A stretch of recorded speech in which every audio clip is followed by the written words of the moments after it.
सरकार काँग्रेसचं सरकार होतं, त्यावेळेला आर.आर. पाटील गृहमंत्री होते. त्याच्यानंतर 10 वर्षामध्ये काहीही फरक या परिस्थितीत पडला नाही. त्यामुळे दलितांनी आंदोलन केलं, आदिवासींनी आंदोलन केलं, त्यांनी करप्शन विरुद्ध, भ्रष्टाचाराविरुद्ध आवाज उठवला, त्यांनी त्यांच्या हक्कांच्या मागण्या केल्या, तर त्यांना नक्षलवादी ठरवलं जातं.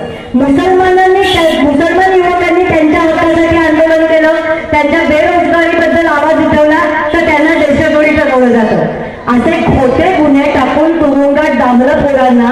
एकदा पोरांच्या नावासमोर एखादी कलम लागली की ती पोरं आयुष्यात उठतात. त्यांना पुढे सरकारी नोकरी मिळत नाही, त्यांना परदेशी शिक्षणासाठी जाता येत नाही, त्यांना कुठलाही गुन्हा झाला की त्यांना उचललं जातं. आणि अशा सगळ्या पोरांना निर्दोष सोडवण्याचं काम सातत्याने अफसरबाई करतायत.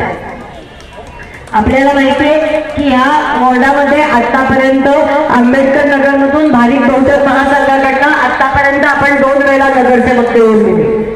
त्यांनी काहीही आपलं काम केलं नाही, ते आपल्याशी गद्दार झाली. लोकसभेला सुद्धा अफसरबाईंना तिकीट देताना म्हणत होती, ताई आपण कशाला इथून मुस्लिम उमेदवार देतोय.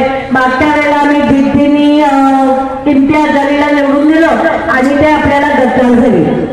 मी त्यावेळेला त्यांना बाळासाहेबांनी सांगितलं होतं की माझी खात्री आहे की अफसरबाई निवडणूक जिंकोत किंवा नाही जिंकोत, ते ताकदीने आपल्याबरोबर राहतील, ते कुठेही जाणार नाही. आणि मागचे 6 महिने आपण पाहिलेलं आहे की लोकसभेमध्ये निवडणुकाचा पराभव पचवावा लागला, तरी सुद्धा ते ताठमानेने पक्षाबरोबर आहेत, ते इकडे तिकडे कुठेही जात नाहीये. आपण खूप प्रयोग करून पाहिजे.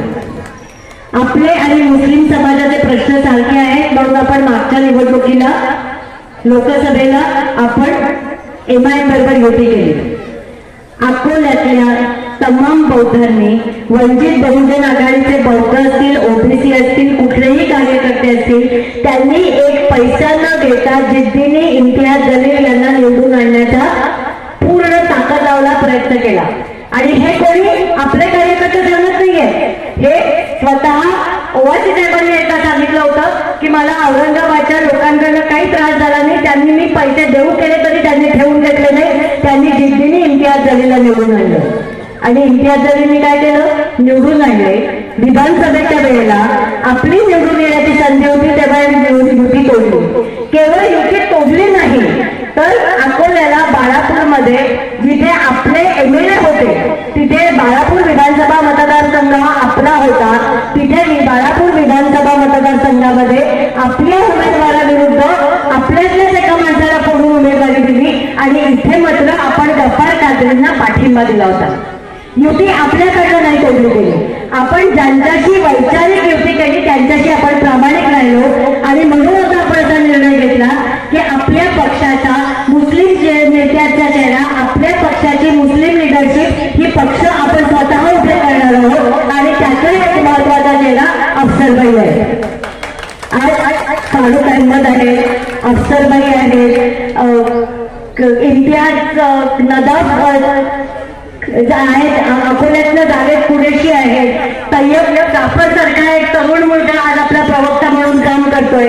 हे सगळे नेते उभे राहत आहेत जे पक्षाची बांधणी आहेत, ज्यांची वैचारिक बांधणी ही फुले शाहू आंबेडकर विचारसरणीची आहे. आणि त्याच्यामुळे मी तुम्हाला सगळ्यांना विनंती करायला आलेली आहे की अत्यंत ताकदीने अफसरबाईंच्या पाठीमागे उभे राहा. तुम्ही एक लक्षात घ्या, निवडणूक हे शेवटी व्यवस्थेचं गणित असतं. दरवेळेला आपण निवडून येतोच असं नाही हो, पण तरी सुद्धा आपला मतदार जेव्हा इकडे तिकडे जात नाही, आपला मतदार जेव्हा एक गठ्ठा राहतो, तेव्हा आपल्यावरती हल्ला करण्याची, आपल्यावरती कोणीतरी आरोप करण्याची कोणाचीही ताकद नसते. आणि हे आपलं राजकीय मूल्य आहे. काय बाबा नाही निवडून येत, काय बाबा नाही निवडून येत, असं करत आपलं आपण इकडे तिकडे पागलो तर इथून पुढे तुम्हाला कोणीही विचारणार नाहीये. याची तुम्ही दखल घ्या आणि आपली मतं कुठेही फुटू देऊ नका, ही मी विनंती करायला तुम्हाला इथे आहे. तुम्ही अत्यंत ताकदीने वंचित बहुजन आघाडीच्या पाठीमागे राहाल आणि अफसरबाईंना निवडून द्याल ही माझी खात्री आहे. हा आपली लढाई आहे, ती दीर्घकालीन लढाई आहे आणि ती आपल्याला लढत राहावी लागणार आहे. पण आपण कधीतरी बाबासाहेबांना शॉर्टकट घेताना पाहिलं का? आता यश हवे म्हणून मी तडजोड करतो, असं कधी बाबासाहेबांनी केलं? बाबासाहेबांनी कधी लाचारी पत्करली? बाबासाहेबांनी कधी स्वतःचं तत्व बाजूला ठेवलं? त्यांनी तत्वासाठी कायदेमंत्री पदाचा राजीनामा ठेवला, पण त्यांच्या वैचारिक भूमिकेशी तडजोड केली नाही. आपण बाबासाहेबांच्या वैचारिक वारात आहोत का नाही होत? नाही होत ना? मला येऊ द्या ते जोरदार उत्तर. मग आपण तडजोड करायला का वैचारिक? हो.